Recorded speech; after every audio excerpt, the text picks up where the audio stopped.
Apa yang terlintas di pikiran ketika disebut kata literasi dan numerasi? Membaca buku ya? Hitung-hitungan gitu, matematika. Pelajaran bahasa ya? Bagaimana Bapak Ibu, apakah terpikir hal yang serupa? Sepertinya masih banyak ya di antara kita yang mempersepsikan literasi dan numerasi hanya sebatas membaca dan menghitung, atau dalam mata pelajaran matematika dan juga bahasa. Mari kita refleksikan bersama apa saja praktik literasi dan numerasi yang biasa ditemukan di satuan pendidikan kita. Apakah literasi itu semacam kegiatan membaca selama 15 menit sebelum pelajaran dimulai? Bisa jadi. Apakah penguatan literasi dan numerasi itu bisa dilakukan melalui drilling soal latihan? Ya, itu bisa saja dilakukan. Tapi sadarkah Bapak Ibu bahwa penguatan literasi dan numerasi sebetulnya bisa lebih beragam dan mendalam, tidak terbatas hanya pada kedua contoh tersebut. Bapak Ibu, mari kita refleksikan kembali apa sih sebetulnya esensi dari penguatan literasi dan numerasi? Jika bisa kita ambil satu hal yang paling esensial, inti dari kecakapan literasi dan numerasi sebetulnya berhubungan erat dengan kecakapan berpikir, entah dalam konteks berpikir kritis, analitis, reflektif, maupun kreatif. Dengan konteks tersebut, maka murid dapat dikatakan memiliki kecakapan literasi dan numerasi yang baik apabila ia mampu memahami materi pembelajaran, menggali dan menganalisis informasi, merefleksikan pengalamannya, dan menghubungkan pembelajaran ke dalam konteks kehidupannya. Dengan demikian, dapat tercapai puncak dari kecakapan berpikir, yaitu berpikir kreatif dan kemampuan berkreasi. Murid yang memiliki kecakapan literasi dan numerasi yang optimal akan tergerak untuk berkarya dan berkontribusi terhadap lingkungan sekitarnya. Lalu bagaimana ya sebaiknya penguatan literasi dan numerasi dilakukan pada satuan pendidikan?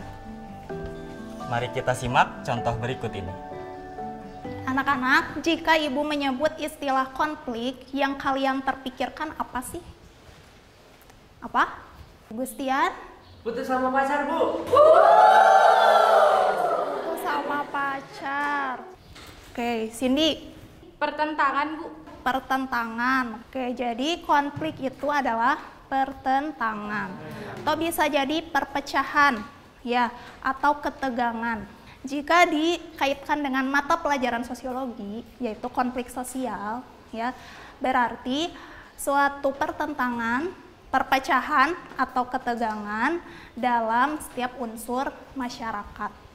Kemudian, tidak hanya dalam kehidupan sehari-hari, ya, konflik sosial kita temui, namun seringkali konflik sosial terkandung dalam suatu lagu. Nah, kira-kira lagu apa sih yang kalian sering dengarkan yang mengandung unsur konflik sosial? Apa? Tiara? Atuna Tupuli, Bu. Atuna Tupuli, oke. Ada lagi? Mega? Gia Indrawati, Jiwa yang Bersedih. Gia Indrawati, Jiwa yang Bersedih. Tahu lagunya? Tahu. 1, 2, 3. Sampaikan pada jiwa yang bersedih, begitu dingin dunia yang kau huni, beri waktu untuk bersandar sebentar, selama ini kau hebat, hanya kau tak didengar. Oke, bagus suaranya ya. Nah, sekarang Ibu akan membagikan sticky notes ya. Kemudian kalian tentukan ya akar masalah, inti masalah, dan dampak ya yang ada dari lagu tersebut. Silakan kalian untuk berdiskusi ya. Oke.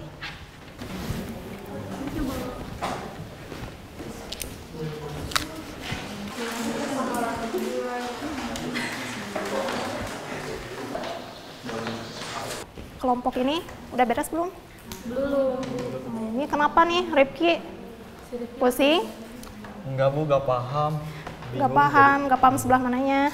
Dari mananya yang gak paham? Yang itu yang batangnya sampai ke dampaknya itu kayak gimana? Oke. Nah, jadi kan pohon itu ada tiga unsur utama.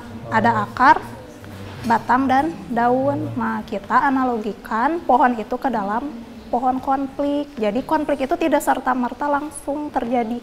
Pasti ada akarnya dulu, tumbuh lagi ke batang intinya dan berakhir di dampak ya daunnya.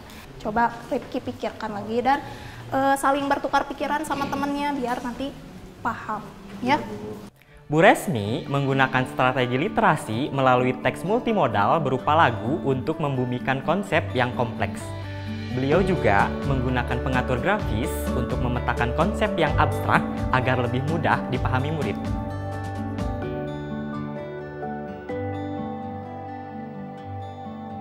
Nah, pada pertemuan kali ini kita akan membahas mengenai kepadatan populasi. Nah, kira-kira menurut pendapat kalian atau yang kalian ketahui, apa sih kepadatan populasi itu? Ya, boleh Ahmad, silakan. Oke Pak, jadi kepadatan populasi itu adalah jumlah manusia atau individu di suatu wilayah tertentu Pak. Oke, bagus. Terima kasih Ahmad. Berarti itu secara konteks populasi manusia ya? Iya Pak. Jadi konteks populasi manusia itu atau kepadatan populasi itu bagaimana cara kita menghitung jumlah populasi atau jumlah individu dalam suatu wilayah dibagi luas wilayahnya. Jadi kita dapat mengetahui berapa jumlah orang, individu, spesies yang ada dalam suatu wilayah tersebut. Nah, di sini Bapak ada sebuah gambar. Bisa kalian lihat bagaimana suatu kepadatan dusun tingkat RW.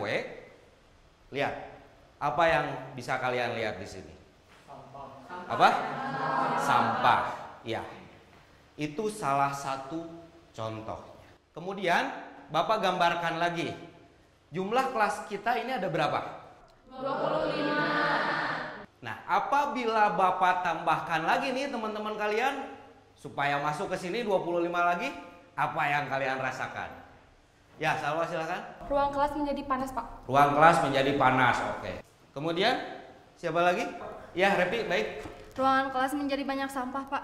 Ruangan menjadi banyak sampah. Itu contoh yang sederhana, apalagi yang skupnya sudah lebar atau sudah luas. Nah, sekarang kita lakukan tugas kelompok. Lakukan analisis kepadatan penduduk berdasarkan data yang telah disajikan. Cara menghitungnya adalah kepadatan penduduk, jumlah penduduk dibagi luas wilayah per kilometer.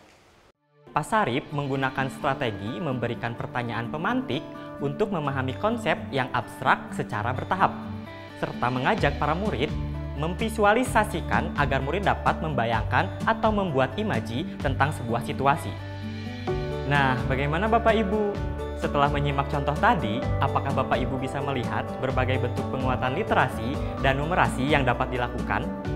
Jadi semakin jelas ya, literasi dan numerasi bukan hanya terkait aktivitas membaca dan menghitung, melainkan erat hubungannya dengan kecakapan berpikir, merefleksikan, menganalisa, mengolah, dan menyajikan informasi.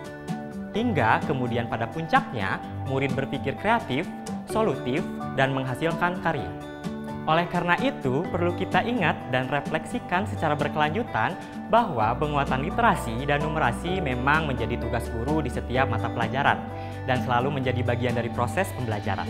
Selain itu, perlu kita perhatikan juga ya Bapak Ibu bahwa diferensiasi pembelajaran perlu dilakukan dalam penguatan kecakapan literasi dan numerasi agar pembelajaran sesuai dengan kebutuhan murid. Sudah siap melakukan penguatan literasi dan numerasi di kelas Anda? Yuk kita mulai dari sekarang.